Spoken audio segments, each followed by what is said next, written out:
Okay बच्चों, okay okay. तो पढ़ाई स्टार्ट करते हैं। Good evening, good evening. समूह सिद्धांत, set theory, sorry group theory. But इसमें कुछ बेसिक चीज़ें हैं, पहले उसको देख लेते हैं, उसके बाद हम लोग उसकी तरफ चलते हैं। तो सबसे पहले बच्चों, सबसे पहला पॉइंट है, देखो ये बहुत तो नहीं, लेकिन थोड़ा थ्योरेटिकल टॉपिक है, तो आपको थोड़ा सा इसमें समझना होगा। और जहाँ पर समझ में ना आए, जहाँ पर जो भी समझ में ना आए, आप उस समय बेहिचक पूछ सकते हो, ठीक है। समझना इसमें सही रहता है। तो मैं आपको ये बता दूंगा कि ये समझने लायक है, मतलब समझने से पेपर में फ़ायदा होगा कि नहीं होगा। नहीं होगा तो मैं कह दूंगा आपको कि भाई इसको समझने से पेपर में कोई फ़ायदा नहीं है, और है तो फिर मैं आपको समझा दूंगा, ठीक है। ताकि आपको भी पता रहे कि भाई सर इसमें भी कॉन्टिन्यूटी और डिफरेंशियलिटी आएगा क्या। एक बच्चा बेचारा परेशान है, जब से उसने एडमिशन लिया है हर टॉपिक में ही कॉन्टिन्यूटी और डिफरेंशियलिटी आ रहा है। तो नहीं, इसमें नहीं आएगा कॉन्टिन्यूटी और डिफरेंशियबिलिटी, है ना। इसमें इस टाइप की कोई चीज़ नहीं होगी। सो बच्चों, हम लोग स्टार्ट करते हैं पढ़ना। तो सबसे पहले हम लोग स्टार्ट करते हैं भागफल प्रमेय। भागफल प्रमेय, डिवीजन एल्गोरिदम, डिवीजन एल्गोरिदम। आपने सुना होगा कि किसी भी संख्या को, दो संख्याओं में किसी भी एक पूर्णांक संख्या को दूसरी संख्या से भाग दिया जाता है। जब एक इंटीजर को एक पॉजिटिव इंटीजर से आप डिवाइड करते हो तो आपको हमेशा दो नंबर मिलते हैं। एक होता है भागफल कोसेंट और दूसरा होता है शेषफल रिमाइंडर, हमेशा मिलते हैं। तो उन्हीं के रिलेशन पर बेस्ड ये स्टेटमेंट है जिसके हम लोग भागफल प्रमेय या डिवीजन एल्गोरिदम कहते हैं, जिसे भागफल प्रमेय या डिवीजन एल्गोरिदम कहा जाता है। अब देखो बच्चों, इसमें सबसे पहले तो प्रत्येक पूर्णांक संख्या ए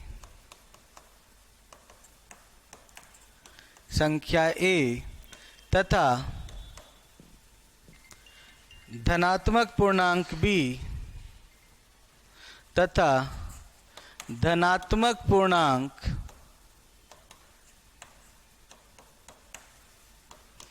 b, प्रत्येक पूर्णांक संख्या a तथा धनात्मक पूर्णांक b के लिए दो पूर्णांक संख्याएं q तथा r विद्यमान होती हैं। दो पूर्णांक संख्याएं q तथा r विद्यमान होती हैं जहां a बराबर b into Q plus r हो तथा r का मान 0 और b के बीच में हो। r का मान 0 और b के बीच में हो, ठीक है। सो लिख लो, for every integer a, for every integer a, for every integer a and positive integer, for every integer a and positive integer b, there exist two integers q and r. There exist two integers q and r such that a equals to bq plus r, a equals to bq plus r, and r lies between 0 and b, and r lies between 0 and b. a को भाज्य कहा जाता है, a को भाज्य, b को भाजक, भाज्य मतलब डिविडेंड, b को भाजक मतलब डिवाइजर, q को भागफल कोसेंट कहा जाता है। Q को भागफल तथा R को शेषफल, R को शेषफल रिमाइंडर कहा जाता है।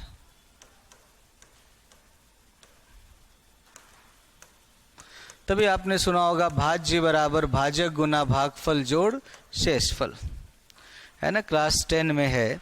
सही कह रहे हो, मैं तो वैसे भी 9-10 ही पढ़ाता हूँ, आगे आपको भी मैं 9-10 ही पढ़ाऊँगा, है ना। तो ये क्लास 10 में बिल्कुल होगा, सही कर रहे हो आप।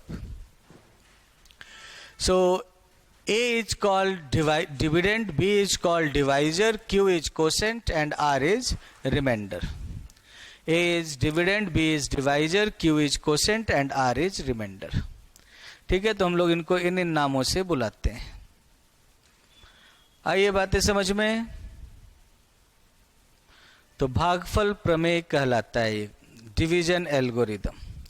अब आप बच्चों देखो, पहला तो हो गया डिवीजन एल्गोरिदम या भागफल प्रमेय। दूसरा, इसका उदाहरण देख सकते हो, लिख लिया होगा सबने बच्चों, हिंदी इंग्लिश दोनों में। तो फर्स्ट एग्जांपल देखो इसका, यदि a बराबर मान लो 39 हो और b बराबर 6 हो, तो q क्या होगा और r क्या होगा, बता सकते हो। यदि भाज्य बराबर 39 हो, डिविडेंड बराबर 39 हो, डिवाइजर इक्वल्स टू 6 हो, तो कोसेंट क्या मिलेगा और रिमाइंडर क्या मिलेगा, भागफल क्या होगा और शेषफल क्या होगा। एक बच्चे ने कहा 6 और 3, हाँ, तो 6 गुना 6 36 और इधर शेषफल हुआ 3। बिल्कुल सही कहा आपने बच्चों, 6 और 3। यदि a बराबर 7 हो और b बराबर 13 हो, तो q बराबर क्या होगा और r बराबर क्या होगा।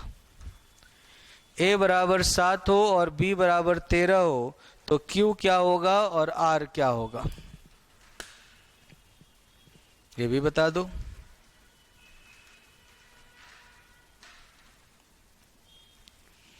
जीरो और 7। एक बच्चे ने कहा कि भागफल तो 0 होगा और शेषफल 7 होगा। ये भी बिल्कुल सही है, क्योंकि 7 बराबर 13 गुना 0 जोड़ 7 होता है, और 7 रिमाइंडर जो है हमेशा 0 और डिवाइजर के बीच में होना चाहिए, शेषफल हमेशा 0 और भाजक के बीच में होना चाहिए, तो वो है भी। तो इस तरीके से आप देख सकते हो। थर्ड, a बराबर आप ले लो 0 और b बराबर ले लो 7, तो q क्या होगा और r क्या होगा, तो q क्या होगा या और r क्या होगा, बता सकते हो। हाँ, बिल्कुल सही कहा, 0 और 0, भाजक भी 0 और मतलब भागफल भी 0 और शेषफल भी 0, भागफल भी 0 होगा और शेषफल भी 0 होगा। अब आप देख सकते हो कि यदि a बराबर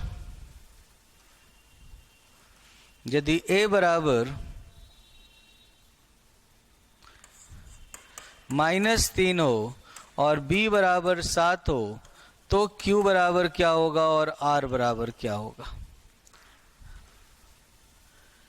सर q और r की वैल्यू हमेशा यूनिक आएगी क्या? बिल्कुल, हमेशा यूनिक आएगी। एक से ज़्यादा q और r आपको इस केस में नहीं मिलेंगे, हमेशा यूनिक आएगी।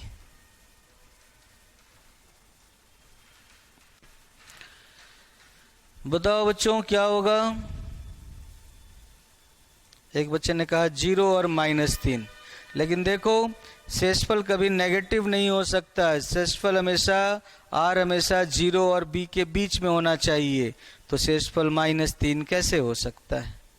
एक ने कहा 0 और 7, ना 0 और 7 तो संतुष्टि नहीं करेगा समीकरण को। एक ने कहा -1 और 4, ये सही है, -1 और 4। क्योंकि देखो सीधी सी बात है, a बराबर है -3, a बराबर है -3, भाग दे रहे हो 7 से। अब 7 गुना q जोड़ r लिखना है, और जो r जो भी होगा उसका मान होना चाहिए 0, और भाजक क्या है 7, तो डिवाइजर है 7, तो 0 और 7 के बीच में होना चाहिए, है ना। इसका मान जब भी होना चाहिए तो 0 और 7 के बीच में होना चाहिए। अब बताओ, अगर आप 7 इंटू 0 करते हो तो यहाँ पर -3 लिखना पड़ेगा, और -3 0 और 7 के बीच में नहीं आता, ठीक है। तो आपको करना पड़ेगा 7 गुना -1, तो ये -7 हो गया, और -7 में 4 जोड़ोगे तो -3 मिलेगा, तो 7 गुना -1 जोड़ 4 करना पड़ेगा, तब जाकर जो शेषफल होगा वो 0 और 7 के बीच में आ पाया, तब जाकर r का मान 0 और 7 के बीच में आ पाया। अगर -1 की जगह कुछ से भी मल्टीप्लाई कर लो, -2 कर दोगे तो 7 गुना -2 -14 हो जाएगा, और -3 लाने के लिए आपको 11 जोड़ना पड़ेगा, तो वो 7 से बड़ा हो जाएगा। अगर 7 गुना 1 करते हो तो, या 7 गुना 0 करते हो, 7 गुना 1 करते हो तो 7 होगा, तो -3 लाने के लिए -10 करना पड़ेगा, जो इस रेंज से बाहर है। तो इस रेंज के अंदर इस कंडीशन को संतुष्ट करने वाला आपको एक और केवल एक Q और एक और केवल एक R मिल पाएगा। इसीलिए हमेशा यूनिक होता है। यहाँ पर आंसर मिला -1 और 4, यहाँ पे आंसर मिला -1 और 4। समझ गए? आगे बढ़े।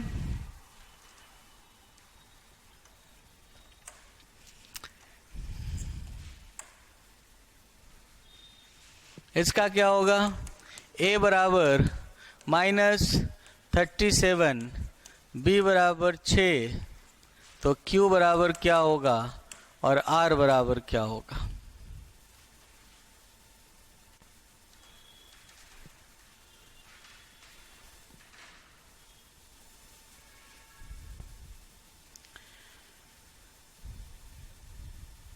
बताओ।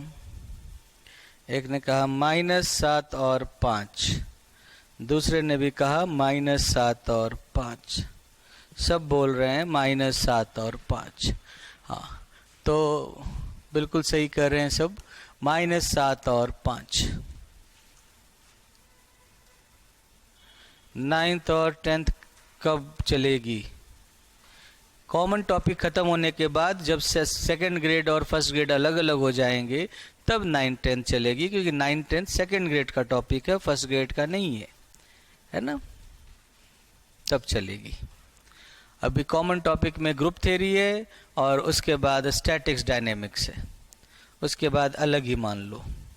न्यूमेरिकल का एक टॉपिक है, तो मतलब न्यूमेरिकल में एक यूनिट है जो कॉमन है, बाकी सारे यूनिट सेकेंड ग्रेड में एक्स्ट्रा है, तो इसीलिए एक टॉपिक मान लो, उसके बाद चलेगी। अभी ये पढ़ लो। तब सर कंबाइंड वालों की 2-2 क्लास होगी क्या? हाँ, तब कंबाइंड वालों की 2-2 क्लासेज होंगी, एक 9th 10th की और एक मतलब एक उनकी सेकेंड ग्रेड और फर्स्ट ग्रेड की। ओके, तो आगे बढ़े। ये तो हुआ भागफल प्रमेय। यदि शेषफल r बराबर 0 हो तो b, तो भाजक b भाज्य a को पूर्णतः विभाजित करता है। भाजक b भाज्य a को पूर्णतः विभाजित करता है,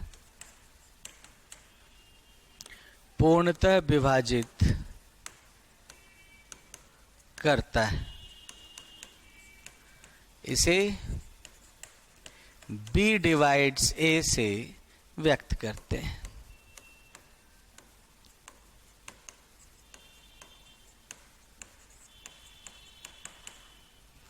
If remainder r is equal to 0,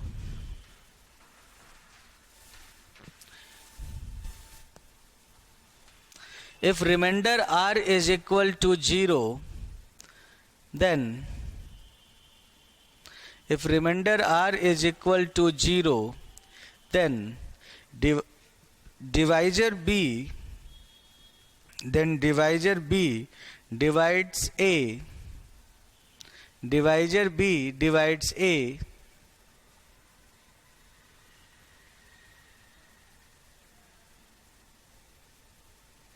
then divisor B divides A completely, then divisor B divides A completely, it is denoted by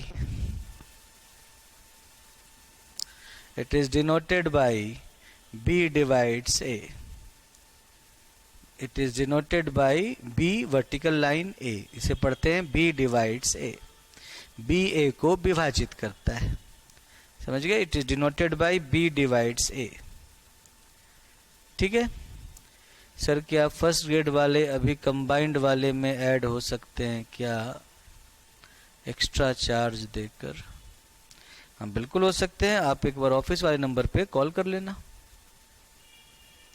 ऐसे तो कंबाइंड वालों की एक ही टाइम पे बहुत क्लासेज हो जाएंगी। ना बहुत नहीं होंगी, थोड़ी सी होंगी।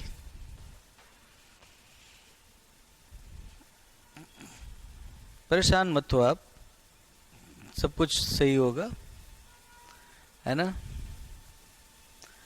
हाँ, आगे बढ़े।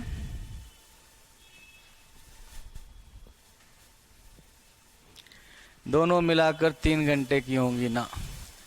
अरे जब होंगी तब होंगी, अभी तो इधर देखो। उदाहरण के लिए जैसे 12 डिवाइड 36, परंतु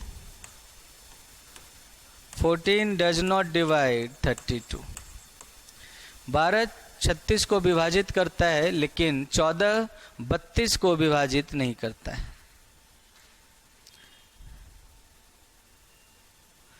12 36 को डिवाइड करता है, बट 14 32 को डिवाइड नहीं करता है। तो ये तो डिवीजन की बात हो गई, ठीक है। अब डिवीजन से आता है अगला कॉन्सेप्ट, जिसका नाम है अभाज्य संख्या। अभाज्य संख्या किसे कहते हैं आप जानते हो? Prime numbers. अभाज्य संख्या या प्राइम नंबर्स क्या होते हैं? अभाज्य संख्या या प्राइम नंबर्स क्या होते हैं बच्चों? जानते होगे आप लोग कि वह संख्या, या वह संख्या मतलब कौन सी संख्या? तो एक से बड़ी वह धनात्मक पूर्णांक संख्या, वह धनात्मक पूर्णांक संख्या जो केवल एक एवं स्वयं से विभाजित होती है। एक से बड़ी वह धनात्मक पूर्णांक संख्या जो केवल एक एवं स्वयं से विभाजित होती है। एक से बड़ी वह धनात्मक पूर्णांक संख्या जो केवल एक एवं स्वयं से विभाजित होती है, अभाज्य संख्या कहलाती है। अभाज्य संख्या कहलाती है। An integer greater than 1, an integer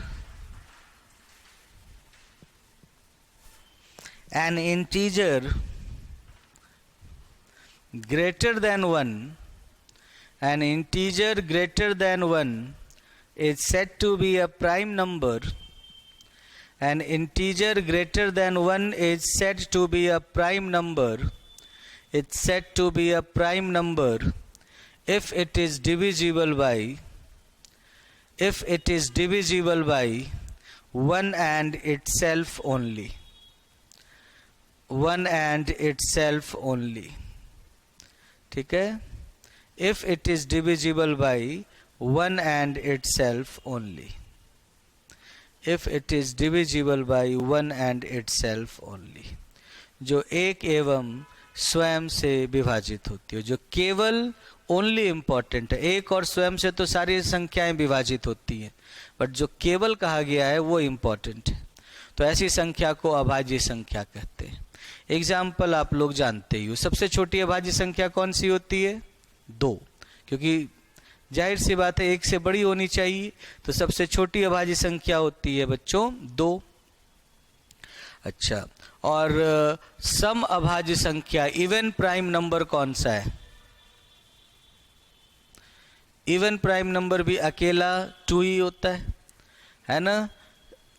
अच्छा, अकेला 2 ही है जो इवन प्राइम नंबर है, और तो कोई प्राइम नंबर नहीं होता जो इवन भी हो, है ना? बाकी सारे प्राइम नंबर्स ऑड होते हैं। तो उदाहरण के लिए इनफाइनाइटली मेनी प्राइम नंबर्स होते हैं, अनंत अभाज्य संख्याएं होती हैं। आप देख सकते हो 2, 3, 5, 7, 11, 13 एक्सेट्रा अभाज्य संख्याएं कहलाती हैं। अभाज्य संख्याओं के बाद आता है सह अभाज्य संख्याएं।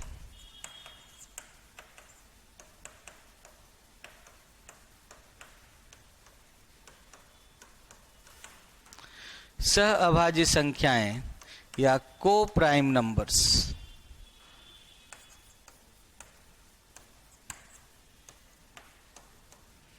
इसको को प्राइम नंबर्स और रिलेटिवली प्राइम नंबर्स भी कहते हैं। को प्राइम नंबर्स और रिलेटिवली प्राइम नंबर्स। सह अभाज्य संख्याएं। सह अभाज्य संख्याएं को प्राइम नंबर्स और रिलेटिवली प्राइम नंबर्स, है ना? तो दो पूर्णांक संख्याएं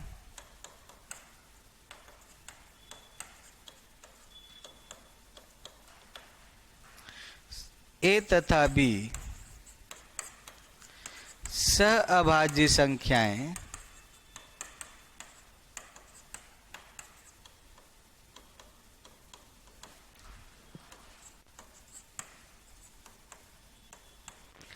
कहलाती हैं। दो पूर्णांक संख्याएं ए तथा बी सह अभाज्य संख्याएं कहलाती हैं यदि इनका महत्तम समापवर्तक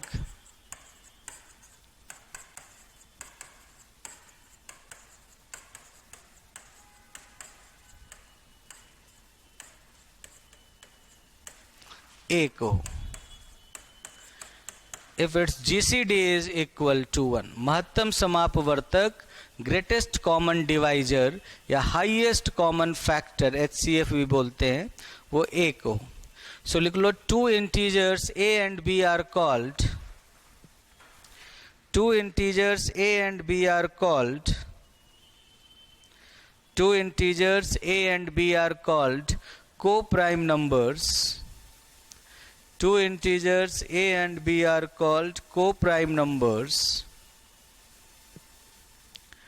Two integers A and B are called co-prime numbers if their greatest common divisor is 1. If their greatest common divisor is 1.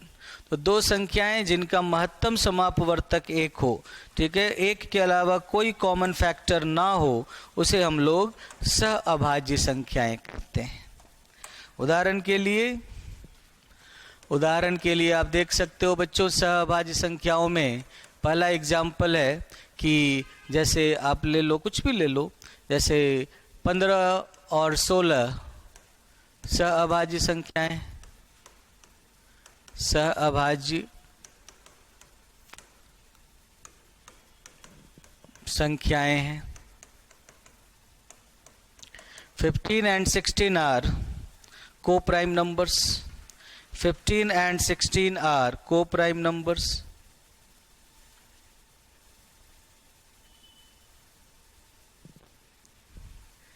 Sir ये सब कुछ इजी लग रहा है, कहीं ये तूफान आने से पहले की शांति तो नहीं है? नहीं, ये टॉपिक ही इजी है, ये टॉपिक ही बहुत इजी है, इसमें तूफान नहीं आता। वैसे कह सकते हो, कभी कभी लग भी सकता है आपको कि तूफान आ गया, ठीक है। लेकिन अगर आप ये मानकर थोड़ा थियोरेटिकल है, बाकी तो इसमें आपको एग्जाम्पल्स और क्वेश्चन कम मिलेंगे, थ्योरी वाला पार्ट ज़्यादा होता है। ठीक है, तो इसीलिए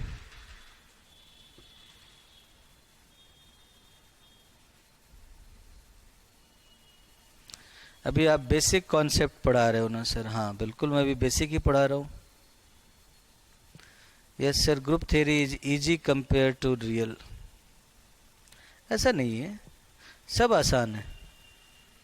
दोनों को कंपेयर करो तो दोनों की अपनी अलग अलग ब्यूटी है, अलग अलग खूबसूरती है। तो इसीलिए दोनों के पढ़ने का तरीका अलग है, दोनों के पढ़ने का तरीका के साथ साथ दोनों के इंटरेस्ट अलग होते हैं, है ना सर? ऐसा ही होता है।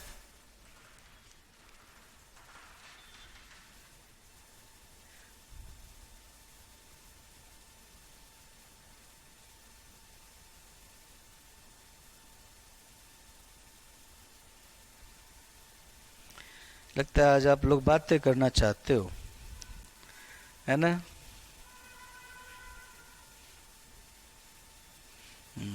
ठीक है, मैं एक बार अपनी तरफ से तैयार हो जाता हूँ, उसके बाद हम लोग बैठकर खूब डिस्कशन करेंगे कि भाई कहाँ पर क्या हो रहा है, कहाँ पर क्या होना चाहिए, और ठीक है ना, उसके बाद हम लोग डिस्कस करेंगे इस पर। जैसे सर जुलाई 2022 में रीट होगी, अब पढ़ते पढ़ते ये कहाँ आ गया जुलाई 2022 का रीट? आपसे पढ़ने के बाद सभी आसान हो जाएंगे। हाँ, थैंक यू इस विश्वास के लिए। तो इसलिए पढ़ाई कर लो जल्दी से,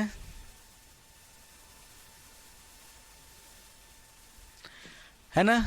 सो 15 और 16 सअभाज्य संख्याएं हैं। दूसरा, 15 और 16 के बाद दो भिन्न अभाज्य संख्याएं, भिन्न अभाज्य संख्याएं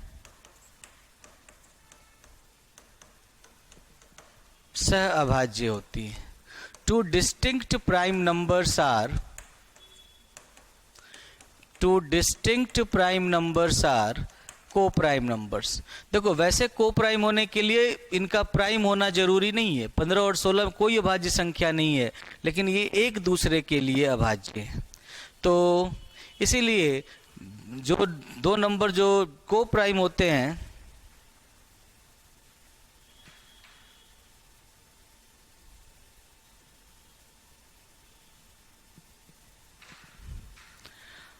ठीक है। So two distinct prime numbers are always coprime, two distinct prime numbers are always coprime. क्योंकि अगर दो भिन्न प्राइम नंबर्स हैं, अभाज्य संख्याएं हैं, डिस्टिंक्ट प्राइम नंबर्स हैं, एक p हो गया दूसरा q हो गया, तो p के डिवाइजर होंगे a 1 और p के भाजक होंगे 1 और p, q के डिवाइजर होंगे 1 और q, इसके भाजक होंगे 1 और q, और दोनों अलग अलग है। तो कॉमन इसमें एक है और कोई कॉमन ही नहीं है, तो ग्रेटेस्ट कॉमन भी तो एक ही होगा। जब कॉमन डिवाइजर ही एक है तो फिर ग्रेटेस्ट कॉमन डिवाइजर जीसीडी भी तो इनका एक ही होगा, महत्तम समापवर्तक भी तो एक ही होगा। तो दो भिन्न अभाज्य संख्याएं सदैव सहअभाज्य होती हैं। दो क्रमागत संख्याएं जो क्रम में आती हैं, कॉन्जिक्यूटिव इंटीजर्स, दो क्रमागत संख्याएं सहअभाज्य होती हैं।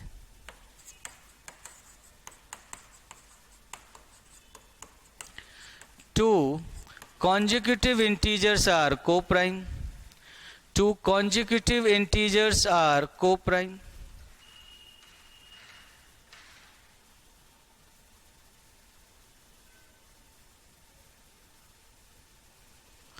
है ना? टू कॉन्जिक्यूटिव इंटीजर्स आर को प्राइम। जैसे 15 16 देखा, आप 17 18 कोई भी दो ले लो, 5 6 7 8 9 10 कुछ भी ले लो, दो कॉन्जिक्यूटिव इंटीजर्स आर ऑलवेज को प्राइम।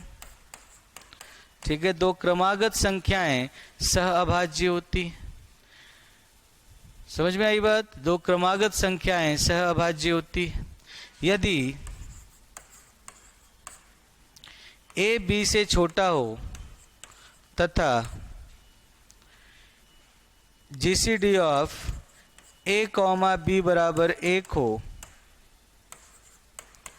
तो GCD of B minus A comma B बराबर भी 1 होगा। If a is less than b, if a is less than b, if a is less than b and GCD of a comma b equals to 1, if a is less than b and GCD of a comma b is equal to 1, then GCD of b minus a comma b equals to 1.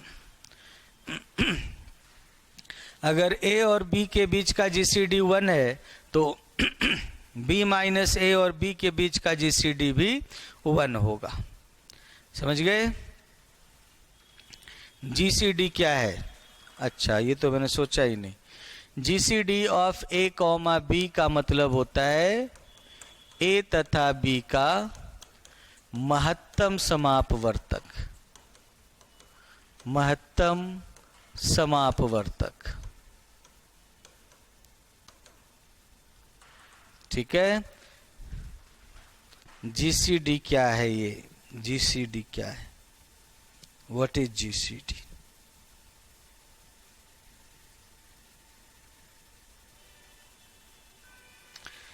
If a is less than b and GCD of a comma b equals to 1, then GCD of b minus a comma b equals to 1. मतलब a और b अगर को prime है तो b minus ए और b भी को prime होंगे, है ना? GCD को HCF भी कहते हैं। देखो, G का मतलब होता है ग्रेटेस्ट, H का मतलब होता है हाईएस्ट। अब ग्रेटेस्ट कहो हाईएस्ट कहो क्या फर्क पड़ता है? C का मतलब होता है कॉमन, C का मतलब होता है कॉमन, और D का मतलब होता है डिवाइजर, और F का मतलब होता है फैक्टर। अब डिवाइजर कहो या फैक्टर कहो एक ही बात है ना? डिवाइजर कहो या फैक्टर कहो एक ही बात है ना? तो इसीलिए GCD कहो या HCF कहो दोनों का मतलब एक ही होता है कि नहीं? तो इसीलिए अगर उनका GCD, जैसे उदाहरण के लिए आप देख लो, फॉर एग्जांपल आप मान लो B इक्वल्स टू मैंने ले लिया मान लो B इक्वल्स टू मैंने ले लिया, क्या ले लूं? मान लो मैंने 30 ले लिया, B इक्वल्स टू मैंने 30 ले लिया। तो B इक्वल्स टू 30 ले लिया तो B से छोटे नंबर बताओ, तो A का मान जो होगा A B से छोटा है, ठीक है, और GCD of A comma B बराबर 1 है। तो ऐसे कौन कौन से नंबर हैं जो B से छोटे हैं, 30 से छोटे हैं, और 30 के साथ जो को प्राइम है जिनका 30 के साथ GCD 1 के बराबर है? कौन कौन से नंबर हैं? तो पहला आप देख सकते हो 1 है, दूसरा 2 और 30 का GCD 1 नहीं होता, 3 और 30 का GCD 1 नहीं होता, 4 का नहीं होता, 5 का नहीं होता, 6 का नहीं होता, 7 का होता है, फिर 8 का नहीं होता, 9 का नहीं होता क्योंकि 9 और दोनों 3 से विभाजित होते हैं, 10 का नहीं होता, 11 का होता है, उसके बाद 12 का नहीं होता, 13 का होता है, 14 नहीं, 15 नहीं, 16 नहीं, 17, 18 नहीं, 19, 20 नहीं, 21 नहीं, 22 नहीं, 23, 24 नहीं, 25 नहीं, 26 नहीं, 27 नहीं, 27 भी नहीं, 27 भी नहीं, 28 भी नहीं, 29। तो इस तरह से आपको ये मिले। अब देखो 1 है तो 29 है, 2 देख लो, अगर 1 और 30 का GCD 1 है तो 30 माइनस 1 और 30 का GCD 1 होगा, 7 है तो 3 है, 23 है, 7 है तो 23 है,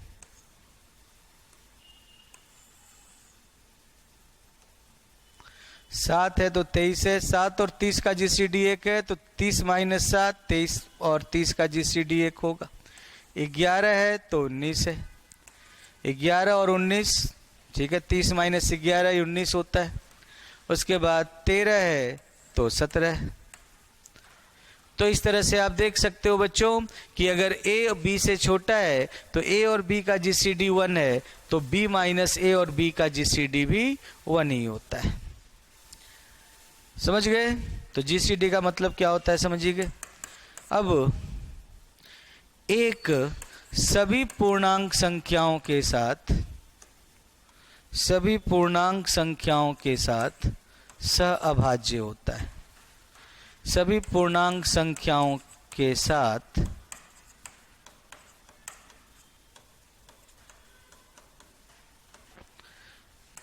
सहअभाज्य होता है। One is co-prime with every integer. One is co-prime with every integer. One is co-prime with every integer. किसी भी नंबर का GCD आप 1 के साथ निकालोगे तो GCD ऑफ 1, n बराबर 1 होता है। किसी भी इंटीजर का GCD आप n के साथ निकालोगे तो 1 ही मिलेगा, और अगर दो इंटीजर का GCD 1 मिल जाए तो दोनों को प्राइम होते। तो इसीलिए 1 का GCD सबके साथ 1 होता है, इसलिए 1 सबके साथ को प्राइम होता है ना, सहअभाज्य होता है। तो ये बात हुई बच्चों को प्राइम की और सहअभाज्य संख्या की। ठीक है, सहअभाज्य संख्या किसे कहते हैं ये भी देख लिया आपने। आगे बढ़े।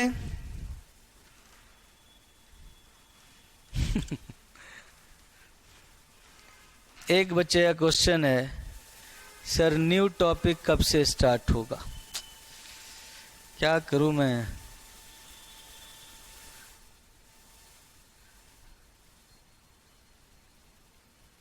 एक बच्चे ने कहा कि एग्जाम्पल से समझाओ।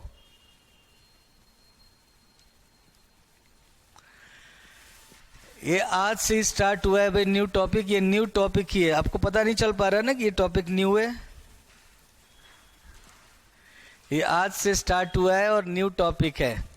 और एक बच्चे ने कहा एग्जाम्पल से समझाओ। इस वाले को एग्जाम्पल से समझाने के लिए कहा या इसको एग्जाम्पल से समझाने के लिए कहा? 5 को एग्जाम्पल से समझाने के लिए कहा कि 4 को एग्जाम्पल से समझाने के लिए कहा? 4 तो समझा चुका एग्जाम्पल से और 5 को एग्जाम्पल से समझाऊं। Very good. तो देखो दिनेश, 1 और 2 का GCD 1 होता है। 1 और 2 का महत्तम समापवर्तक 1 होता है। 1 और 3 का महत्तम समापवर्तक 1 होता है। 1 और 4 का महत्तम समापवर्तक 1 होता है। 1 और 0 का महत्तम समापवर्तक 1 होता है। 1 और -1 का महत्तम समापवर्तक 1 होता है। इसीलिए 1 का महत्तम समापवर्तक सबके साथ 1 होता है। समझ में आ गया एग्जाम्पल से?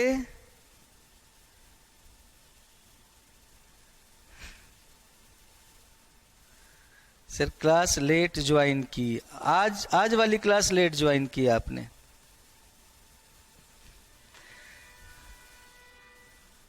-6 और -12, चलो ठीक है। तो -6 और 1 और -6 का GCD 1 होता है और 1 और -12 का GCD भी 1 होता है। और कुछ? अच्छा, -6 और -12 का GCD क्या होगा? -6 और -12 का GCD 6 होता है।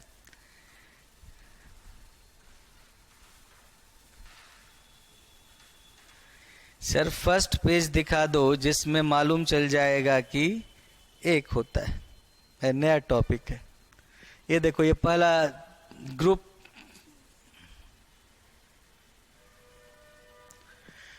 और इसका रीजन ये है कि GCD की परिभाषा आपको नहीं पता। इसका मतलब महत्तम समापवर्तक किसे कहते हैं आप नहीं जानते, तभी आप पूछ रहे हो रीजन ये होता है कि वह सबसे छोटी धनात्मक पूर्णांक संख्या जो दोनों संख्याओं को विभाजित करे, वह सबसे छोटी भी नहीं, वह धनात्मक पूर्णांक संख्या जो a और b दोनों को विभाजित करे, और अगर कोई भी संख्या a और b दोनों को विभाजित करे तो वो इससे छोटी या बराबर हो। तो ये ग्रेटेस्ट कॉमन डिवाइजर हो गया, वो इससे छोटी या बराबर हो।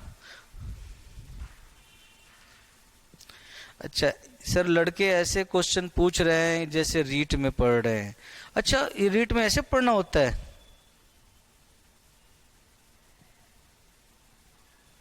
सर जी, आप अपने बारे में बताना आज क्लास के लास्ट के 5 मिनट में। अपने बारे में? मेरे बारे में तो कुछ है ही नहीं, मेरे बारे में क्या जानोगे? अच्छा, ऐसा ही होता है रीट में,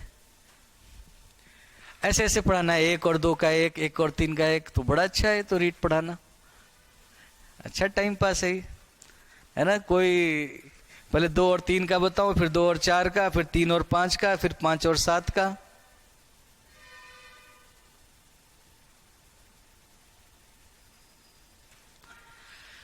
चलो अच्छी बात है, मैं भी पढ़ाऊंगा रीट।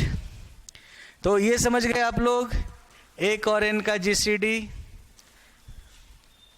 अब देखो,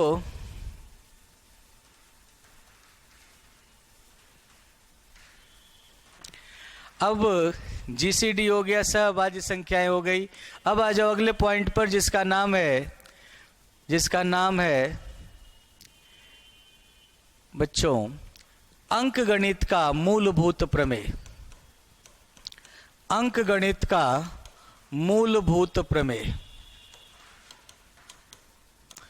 अंकगणित का मूलभूत प्रमेय, फंडामेंटल थ्योरम ऑफ अरिथमेटिक।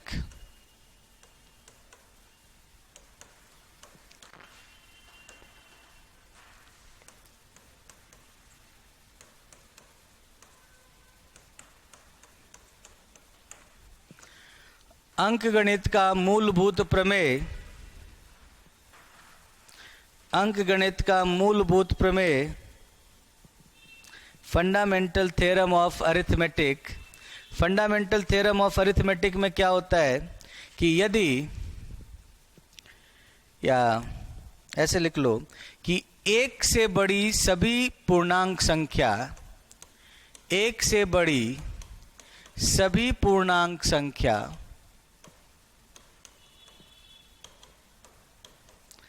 एक से बड़ी सभी पूर्णांक संख्या या तो 1 से बड़ी सभी पूर्णांक संख्या या तो एक अभाज्य संख्या होती है, या तो एक अभाज्य संख्या होती है, या उसे अभाज्य संख्याओं के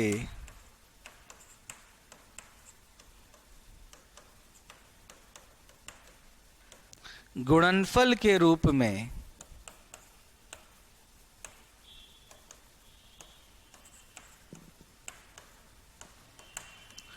व्यक्त किया जा सकता है। उसे अभाज्य संख्याओं के गुणनफल के रूप में व्यक्त किया जा सकता है। Every integer greater than 1, every integer greater than 1, every integer greater than 1 is either a prime number.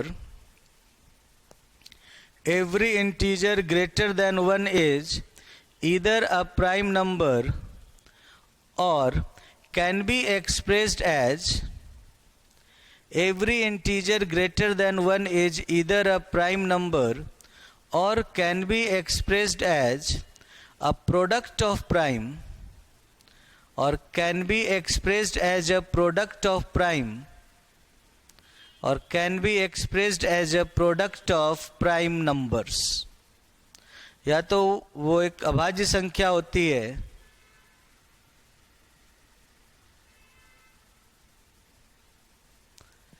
वो या तो एक अभाज्य संख्या होती है, या उसे अभाज्य संख्याओं के गुणनफल के रूप में व्यक्त कर सकते हैं।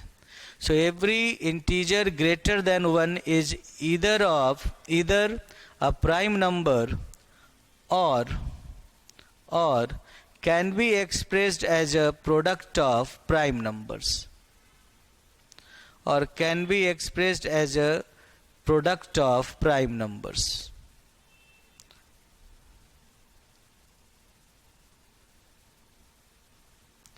समझ गए? और इसी को हम लोग संख्या का प्राइम फैक्टराइजेशन या अभाज्य गुणनखंड कहते हैं। सर -6 -12 का जीसीडी -6 नहीं हो सकता क्या? नहीं भाई, जीसीडी जब भी होता है पॉजिटिव होता है, जीसीडी कभी नेगेटिव नहीं होता। तो -6 और -12 का जीसीडी -6 नहीं हो सकता। समझ गए? -6 और -12 का जीसीडी 6 होगा। -1 और -1 का जीसीडी भी 1 ही होता है, -1 नहीं होता, उनका जीसीडी भी 1 ही होता है। ठीक है, ओके। अब देखो अभाज्य गुणनखंड कहते हैं। उदाहरण के लिए फॉर एग्जाम्पल, जैसे आपने ले लिया एक एग्जाम्पल 144, तो 144 को आप कैसे लिख सकते हो? तो 144 का अभाज्य गुणनखंड कर लो।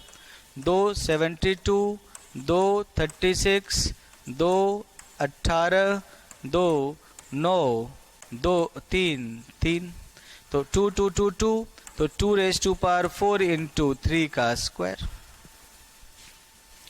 2⁴ इंटू 3 का स्क्वायर। 144 बराबर 2 की पावर 4 गुना 3 की पावर 2। दूसरा 784 बराबर क्या होगा बच्चों? 784 को आप कैसे लिख सकते हो? 784 को आप कैसे लिख सकते हो? 3 भी तो हो सकता है सर। किसका 3? -6 और -12 का। क्या बोल रहे हो? देखो जीसीडी जो होता है वो कॉमन डिवाइजर तो है, लेकिन कॉमन डिवाइजर में सबसे बड़ा कॉमन डिवाइजर। तो देखो -6 के जो पॉजिटिव डिवाइजर्स है वो है 1, 2, 3 और 6। -12 के जो पॉजिटिव डिवाइजर्स है 1, 2, 3, 4, 6 और 12। अब इनमें कॉमन जो है वो 1 भी कॉमन है, 2 भी कॉमन है, 3 भी कॉमन है और 6 भी कॉमन है।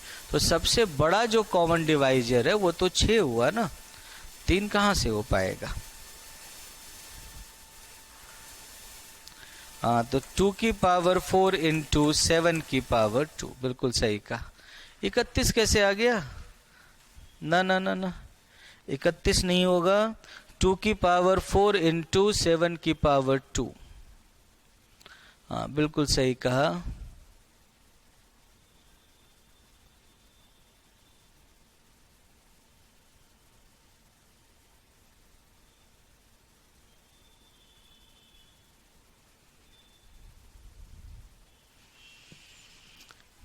समझ गए आप लोग? तो ये होता है अंकगणित का मूलभूत प्रमेय। अगर वो संख्या खुद एक अभाज्य संख्या नहीं है तो आप उसे अभाज्य संख्याओं के गुणनफल के रूप में व्यक्त कर सकते हो। चलो इसका बताओ क्या होगा? 2301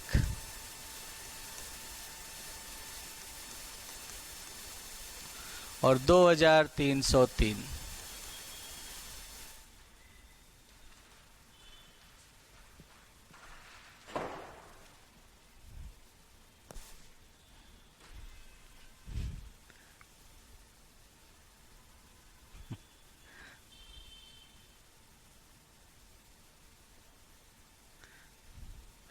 सर प्लीज बता दो ये क्या बताना है?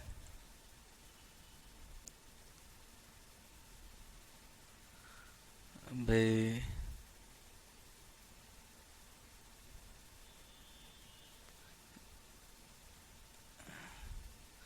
सर -6x, -12x में भी GCD 6 ही होगा क्या? नहीं, अगर x पॉजिटिव है तो GCD 6x होगा। अगर x पॉजिटिव है तो GCD 6x होगा। x बराबर 2 हो गया तो -12 -24 हो जाएगा, तो GCD 12 होगा। ठीक है। एक ने कहा 3 गुना 13 गुना 59, एक ने कहा 7 रेज़ टू पावर 4। और 2303 का क्या होगा? देखो 2301 का तो 3 से डिवाइड करोगे तो 3 7 जा 21, 20 3 6 जा 18, 21 3 7 जा 21। उसके बाद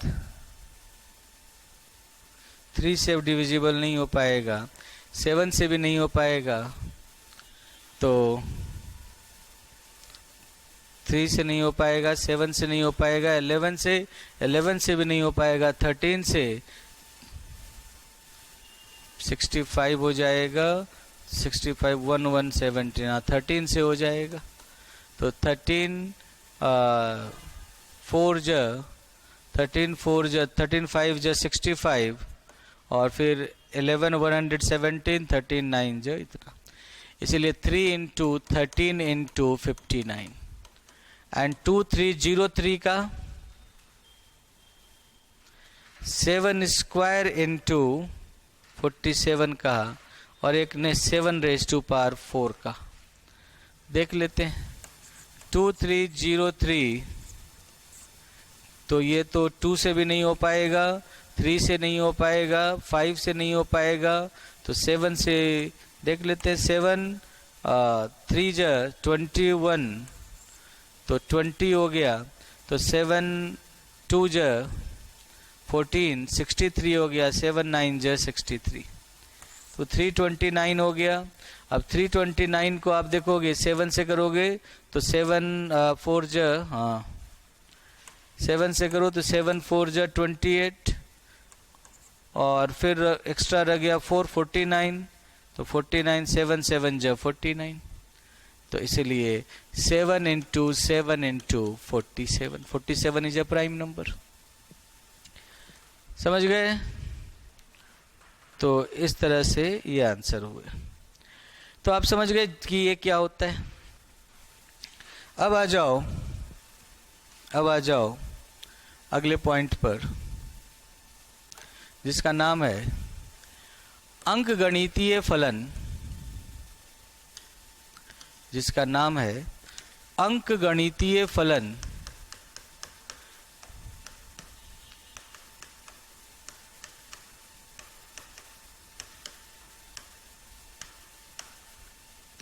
अरिथमेटिक फंक्शंस।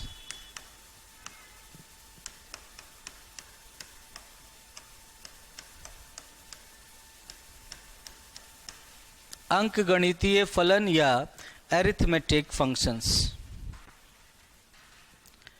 इसकी कोई ट्रिक नहीं होती क्या सर फैक्टर निकालने की, भाग देकर ही निकालते हैं फैक्टर।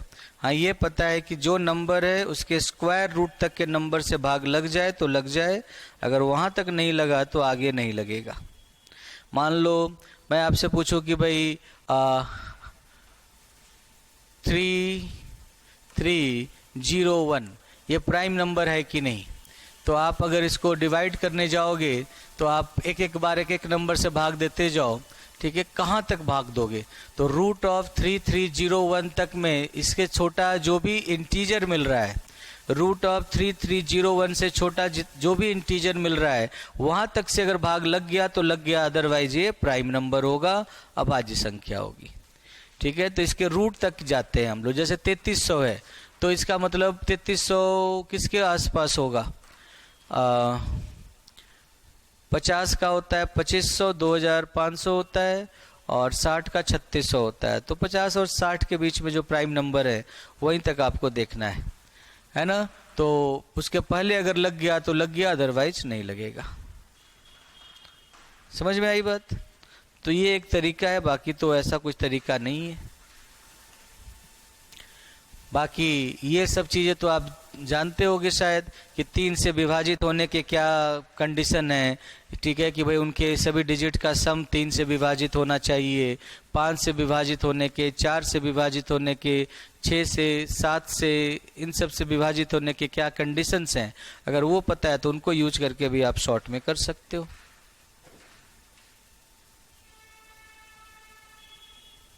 ठीक है, तो ये सारी चीजें हैं शॉर्टकट। आगे पढ़ते हैं बच्चों, अंक गणितीय फलन। अंक गणितीय फलन अरिथमेटिक फंक्शंस में पहला फंक्शन है टॉ ऑफ एन। जैसे हिंदी में अपने इंग्लिश में टी होता है, वैसे ही ग्रीक लेटर में टॉ होता है। तो टी का टॉ हो गया। टॉ ऑफ एन का मतलब है एन के सभी धनात्मक भाजकों की संख्या। एन के सभी धनात्मक भाजकों की संख्या number of all positive divisors of N. The number of all positive divisors of N. N के सभी धनात्मक भाजकों की संख्या the number of all positive divisors of N. ठीक है, the number of all positive divisors of N. उदाहरण के लिए बच्चों, for example tau of 1 is equal to 1। 1 का एक ही डिवाइजर होता है 1। Tau of 2 is equal to 2। 2 के 2 डिवाइजर होते हैं, एक 1 होता है और एक 2 होता है। Tau of 3 is equal to 2। Tau of 3 equals to 2। Tau of 4 equals to 4 के कितने डिवाइजर होते हैं? 4 के टोटल 3 डिवाइजर्स होते हैं। 4 के डिवाइजर्स हो गए 1, 2 और 4। तो 4 के डिवाइजर्स हो गए 3, 1, 2 और 4।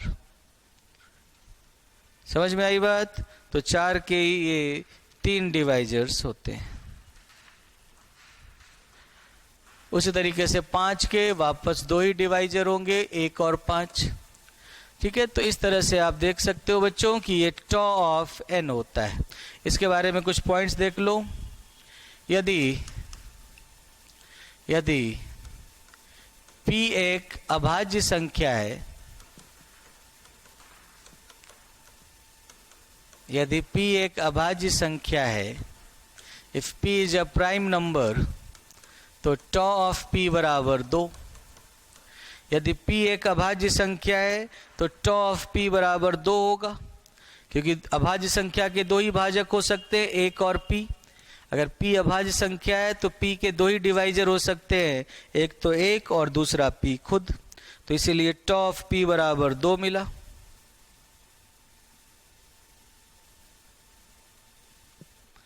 टॉ ऑफ p बराबर 2 मिला, है ना। फिर यदि p एक अभाज्य संख्या है,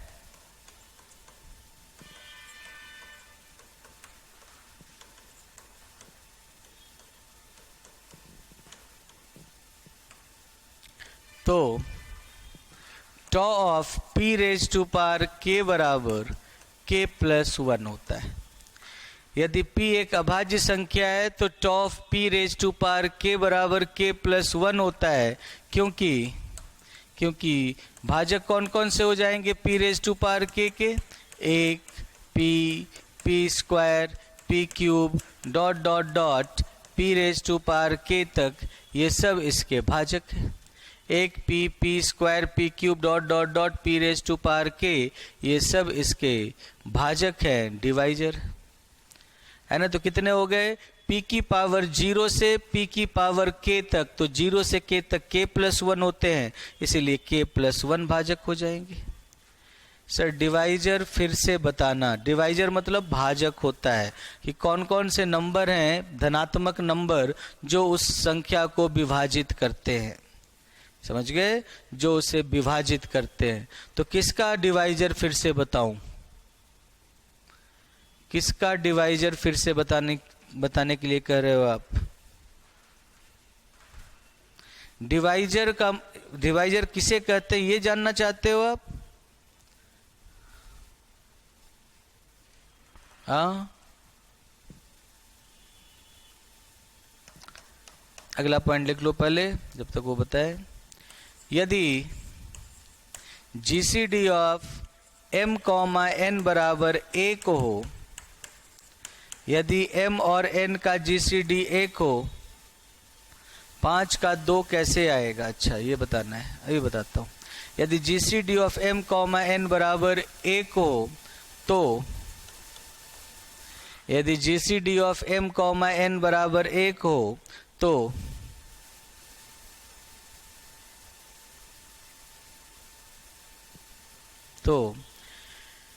tau of m into n बराबर tau of m into tau of n होता है। If GCD of m comma n is equal to 1, then tau of m into n equals to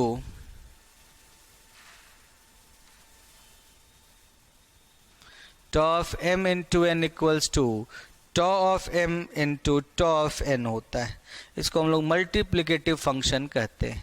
अब देखो बच्चों, tau of 5 का 2 कैसे होगा? 5 के भाजक, तो 5 के 1 2 3 4 5, यही 5 नंबर हैं जो 5 से छोटे या बराबर हैं। 1 5 को भाग दे देता है, 1 से 5 को भाग दोगे तो शेषफल 0 मिलेगा, तो 1 5 का भाजक है, ठीक है, डिवाइजर है। 2 को 5 से भाग दोगे तो शेषफल 0 नहीं मिलेगा। 3 को 5 से भाग दोगे तो शेषफल 0 नहीं मिलेगा। 2 को 5 से भाग दोगे तो शेषफल 1 मिलेगा। 3 को 5 से भाग दोगे तो 3 से 5 को भाग दोगे, 1 से 5 को भाग दोगे तो शेषफल 0 मिलेगा। 2 से 5 को भाग दोगे तो शेषफल 1 मिलेगा। 3 से 5 को भाग दोगे तो शेषफल 2 मिलेगा। 4 से 5 को भाग दोगे तो शेषफल 1 मिलेगा। 5 से 5 को भाग दोगे तो शेषफल 0 मिलेगा। तो भाजक तभी कहलाता है जब भाग देने पर शेषफल 0 हो जाए, मतलब डिवाइजर तभी कहलाएगा जब वो पूरी तरह से विभाजित कर दे। तो इसीलिए 1 और 5 यही 2 संख्याएं हैं जो 5 को पूर्णतः विभाजित करती हैं, धनात्मक संख्याएं हैं, इसीलिए टॉ ऑफ 5 बराबर 2 हुआ। आगे बात समझ में? सर जीसीडी ऑफ 0,0 क्या होगा? 0 और 0 का जीसीडी परिभाषित नहीं होता।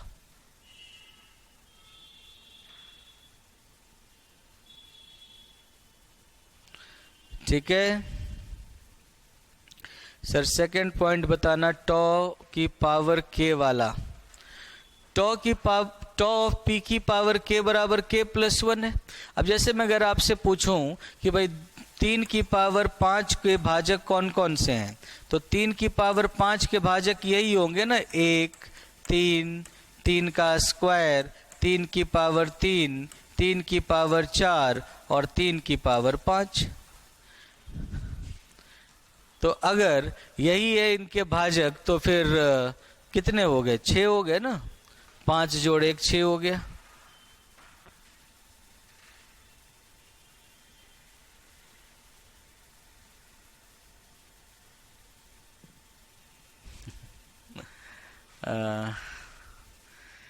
ठीक है, समझ गए? आगे बढ़ूं?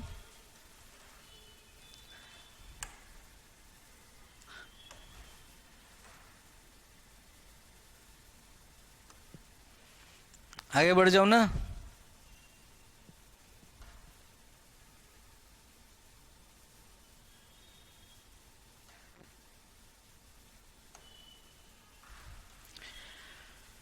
अब देखो,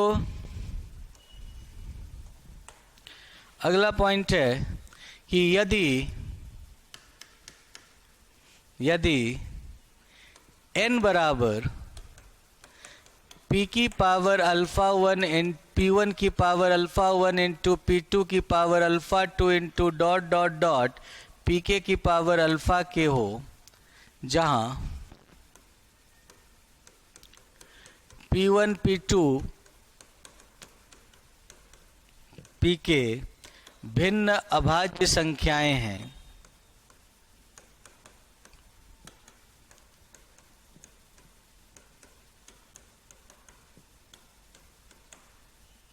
यदि P1 P2 dot dot dot Pk भिन्न अभाज्य संख्याएं हैं, ठीक है। If n is equal to p1 raise to power alpha 1, p2 raise to power alpha 2 dot dot dot pk raise to power alpha k, where p1 p2 dot dot dot pk are distinct prime numbers, where p1 p2 dot dot dot pk are distinct prime numbers, then, और ये हमेशा मिलेगा। कैसे मिलेगा? Fundamental theorem of arithmetic से। Fundamental theorem of arithmetic यही कहता है ना बच्चों कि हर पॉजिटिव इंटीजर जो ग्रेटर देन 1 हो वो या तो खुद एक अभाज्य संख्या होगा, n इक्वल्स टू कोई p1 होगा, या नहीं होगा तो उसे अभाज्य संख्याओं के गुणनफल के रूप में लिख सकते हो। ये उसका अभाज्य गुणनखंड हो गया। तो p1 raise to power alpha 1, p2 raise to power alpha 2 dot dot dot pk raise to power alpha k। हर धनात्मक पूर्णांक संख्या जो 1 से बड़ी है उसे आप इस रूप में लिख सकते हो। तो अभाज्य संख्याएं हैं, तो टॉ ऑफ n बराबर टॉ ऑफ p1 की पावर अल्फा 1, p2 की power alpha 2 dot dot dot pk की पावर अल्फा k। और आप जानते हो कि अगर ये भिन्न अभाज्य संख्याएं हैं तो इनका GCD 1 होगा, तो इन सबको अलग अलग कर दो। टॉ ऑफ p1 की power alpha 1, tau of p2 की power alpha 2 dot dot dot tau of pk की पावर अल्फा k।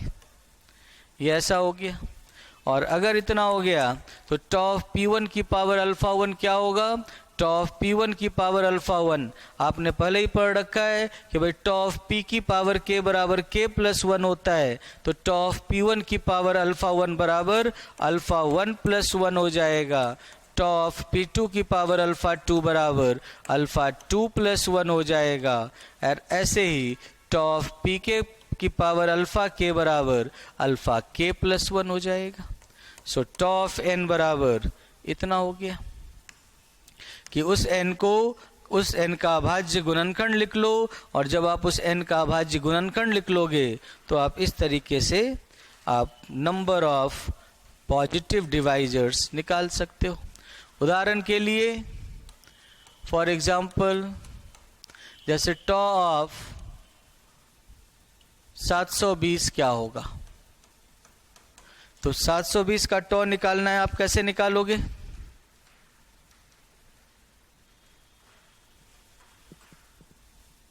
सात सौ बीस का टॉ निकालना होगा, कैसे निकालोगे आप?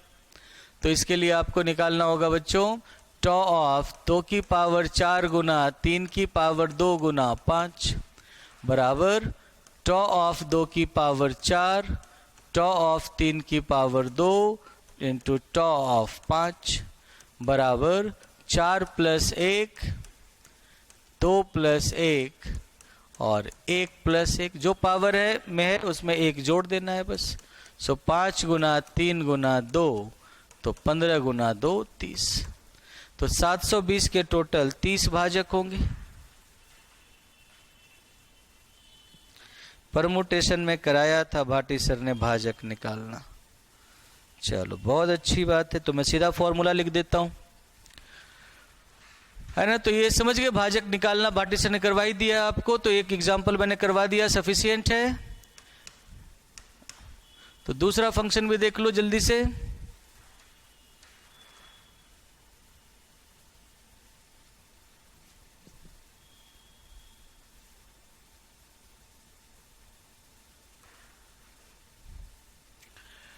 अच्छा, सबरे नहीं पढ़ा वो chapter.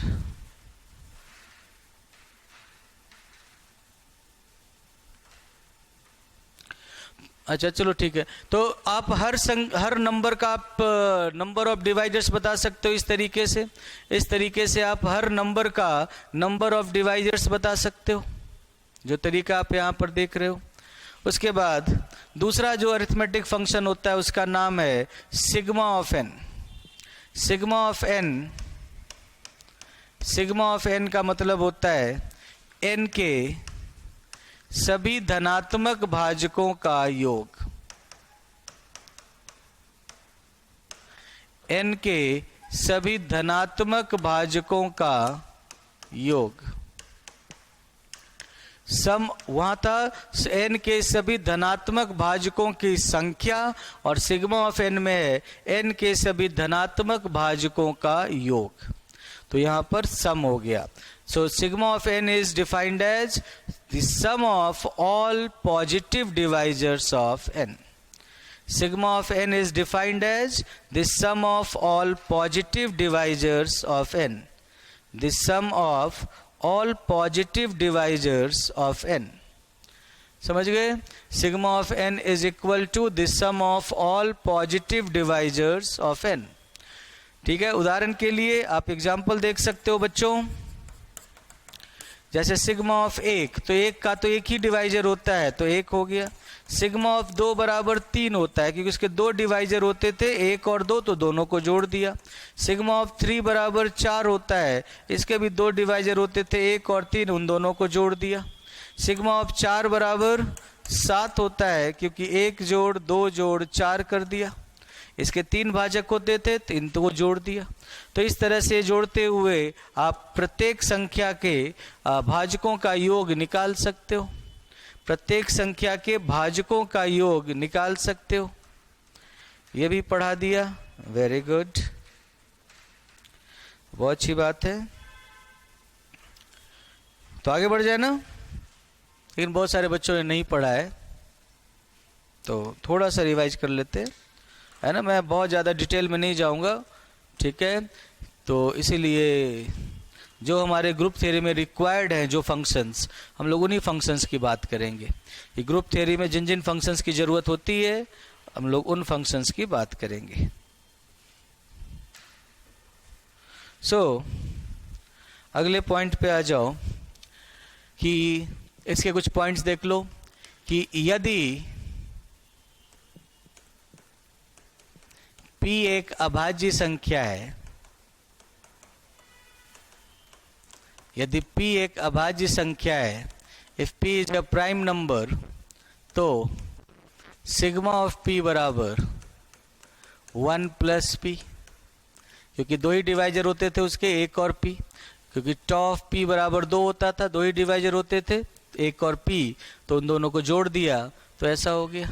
If p is a prime number, then sigma of p equals to 1 plus p. ठीक है. यदि p एक अभाज्य संख्या है, यदि p एक अभाज्य संख्या है, तो sigma of p raise to power k बराबर क्या होगा? तो आपने देखा था कि इसके भाजक कौन कौन से होते थे. इसके भाजक होते थे 1 p स्क्वायर, p क्यूब, ऐसे करते हुए p raise to power k तक, तब जाकर टोटल k प्लस 1 भाजक आते थे. तो उनको जोड़ दोगे तो क्या मिलेगा?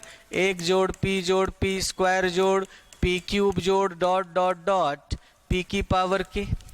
और आपने ज्योमेट्रिक सीरीज का नाम सुना होगा, गुणोत्तर श्रेणी. तो गुणोत्तर श्रेणी में आप इनका योग करोगे तो p की पावर 0 से शुरू हो रहा है, टोटल k प्लस 1 पद है, टर्म्स हैं, -1 बटा जो कॉमन रेशियो है p माइनस 1 बराबर p की पावर k प्लस 1 माइनस 1 बटा p माइनस 1. तो सिग्मा ऑफ p की पावर k होता है इसके बराबर. सिग्मा ऑफ p की पावर k होता है इसके बराबर. ओंकार सर की क्लास होगी आज. थर्ड पॉइंट, यदि p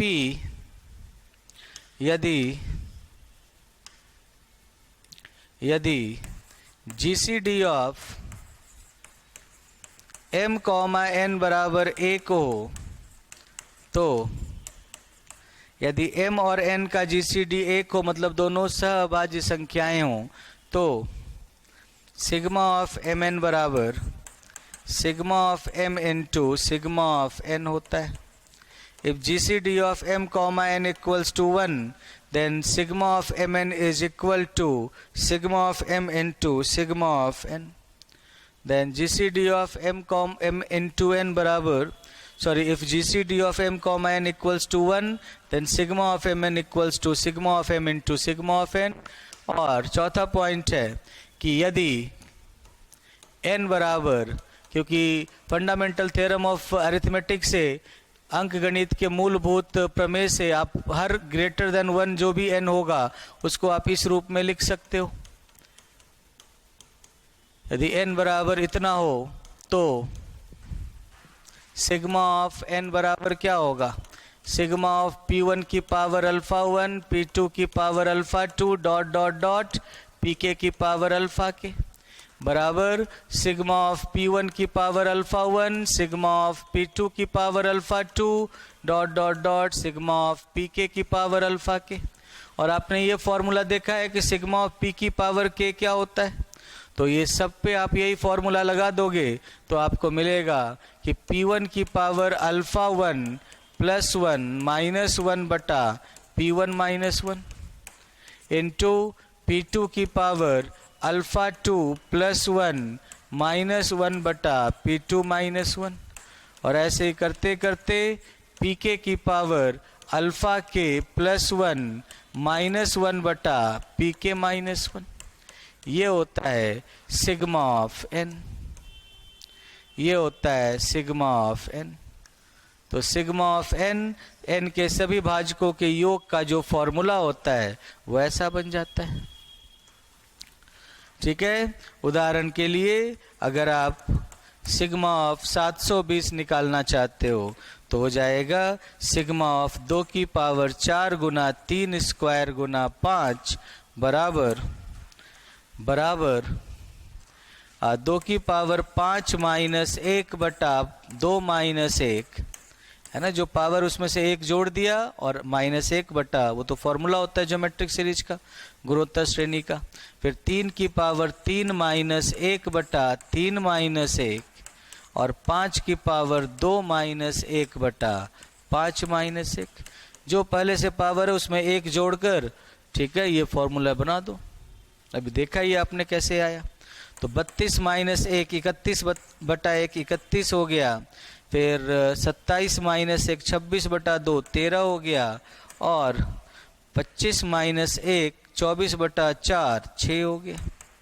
अब यहाँ से जो भी आंसर आएगा वो आंसर आ जाएगा। जैसे 13 गुना 31 390 प्लस 13 403 इंटू 6 सो 18 हो जाएगा, तो 2400 18 हो जाएगा। यही आ रहा है क्या? नहीं, हाँ 24 और 18 यही आ रहा है। हाँ, तो समझ में आई बात। तो इस तरीके से आप किसी भी नंबर का सिग्मा निकाल सकते हो। ठीक है बच्चों, आज के लिए इतना ही रखते हैं, थोड़ी देर का ब्रेक ले लो, उसके बाद फिर ओंकार सर की क्लास हो जाएगी। ओके।